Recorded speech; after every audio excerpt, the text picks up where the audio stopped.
Hello there, it's Carrie Rhodes here. Welcome back to my YouTube channel. In today's card making video, we are taking a close-up look at the Spellbinders Large Die of the Month for February 2022. This is the typing class die set. Look how many dies are in this set. Whoa, it's like two die sets. There's like the typewriter part of the die set, which is so adorable, so cute, with sentiments to fit in it. And then there's like the flower part. So we're going to take a look first at the typewriter part of this die set. I die cut one from some red foil paper for something fun and one from some plain cardstock. There are directions on the back of your packaging that tell you to cut out two typewriters, fold one on the tab and cut the tab off the other one and adhere them together at the tab. This is going to create like a little place for you to put paper in your typewriter that can be pulled in and out, and then you can put some foam squares at the bottom between the two typewriters so that the paper doesn't fall down inside the typewriter. So you can totally do this as I'm showing you right here. I'm not doing that on mine, but it's an option for these sets. Okay, then we have these dies right here. This one used by itself creates a solid piece. The two together create the like keyboard part of the typewriter and they layer together. Now the keys are just all one color, so there is another die right here. This one's going to cut out a space bar and then the part that goes behind the keys. Now it looks all jaggedy and wonky looking. What you want to do is put the rounded pieces so that they show through and only that top part is like rounded. The bottom part will be open, so to speak, and whatever paper you layer behind it is the color that will show through. So I will glue these on so you see what I mean. You just want a little glue like this and then you just kind of scoot it around. There's notches there so the paper doesn't show on the row above it on those straight parts of the keys. So it's really pretty clever because you don't want the button to be one solid color. It gives you a lot of detail here.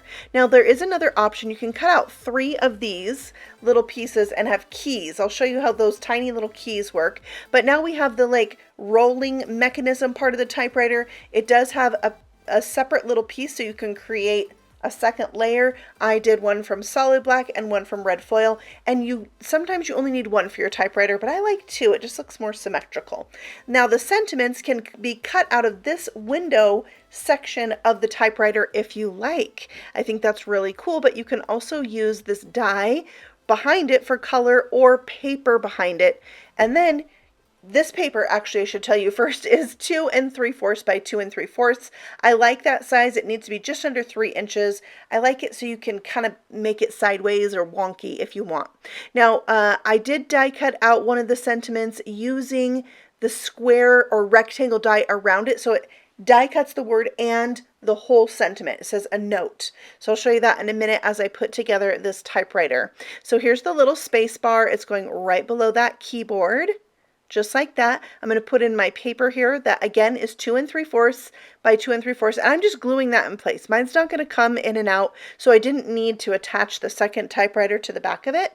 And there's the sentiment that I die cut out using the sentiment die and the rectangle die together at the same time. And now I'm adding those rollers on the side, and you can see everything goes together really pretty easy. The tricky part, I guess, would be the little part that goes behind the keys of the typewriter. Now I have a second piece that says thanks, and so now my card's going to say a note to say thanks. Now I'm going to glue on these tiny little keys. Now when you glue these on, you want to leave a shadow of those pieces that you glued behind the keys, and that's going to give you kind of that 3D look. Now you don't have to do this. You can leave your keys just 2 colors, 2 layers, but if you want to take it up a notch, you can. Just remember the die that cuts out those keys, you'll need 3, run it through 3 times to get enough of those pieces to do all your keys. Now I'm going to add a little shine to mine with some Journey Glaze going right over the top of each of those buttons. And then we'll set that aside to dry. And now let's take a look at the embossing folder of the month. I'm so excited that Spellbinders has an embossing folder of the month, and this is like 8x5 or 8x6.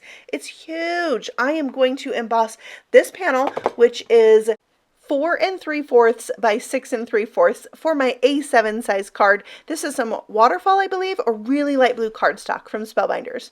Now let's take a look at the flower portion of this die set. This die right here I thought needed a little explaining. It's a stem. You can use this side or this side for your stem. I love that it has two options, but one die. That's very clever. Now let me show you how you can put these flowers together. Of course, mix and match and rearrange these however you like to create some unique flowers, but there are three kind of distinct blooms you can have with this die set, and I'm just showing them to you here in two shades of pink, but I didn't end up using the pink on my card. I thought it was just a little too much with the red, but I thought it was a good contrast to show you on camera, and I will save those for another time. And you can see all the flowers and leaves have detail cut into them. I love that. This is the clear stamp set of the month. Isn't it cute with a typewriter stamp? Sentiments, which I'm using on my card, it says be bold or italic, never regular. Now I missed the top of the B, so I stamped it again and it gave me that kind of fuzzy look, but isn't that what a vintage typewriter would do? So I kept it. And now I'm going to add some of these florals to my card. I'm just kind of placing things where I think they're going to go on my card, and then I'll start adhering things into place, popping up my little note and my typewriter onto my embossed background, and then I'll add some more greenery and flowers to this little typewriter scene. I got this red foil paper from a friend, so I decided she needed a special thank you card using the red foil, and I thought it was just kind of a fun thing to make the typewriter out of. And think of all the things you could use or different papers you could use for this typewriter. Like if you do alcohol backgrounds, wouldn't that look cool with this typewriter? Yeah, I think so too. Pattern paper or just fun colors. Like I really want to make a pink typewriter or a teal typewriter. Okay, so I am gluing this down to my A7 size card, which was a 10-inch by 7-inch piece of paper that I scored at 5 inches to complete the card. So this is my typing class card using the large die of the month. I think this typewriter is adorable, and if you want to go all out and add the details of those tiny keys, you can. You can put different sentiments on the typewriter. You don't have to put a sentiment on the typewriter. Just a lot of choices and a lot of detail if you want to add it, but you can make it more simple too. I love those choices that Spellbinders gives us, and all the details in their die cuts with those little fine lines. It just makes them extra special. Thank you so much for stopping by. I'll be back again soon with the Glimmer Hot Foil Kit of the month, so stay tuned for that, and I'll see you then. Happy stamping! Bye!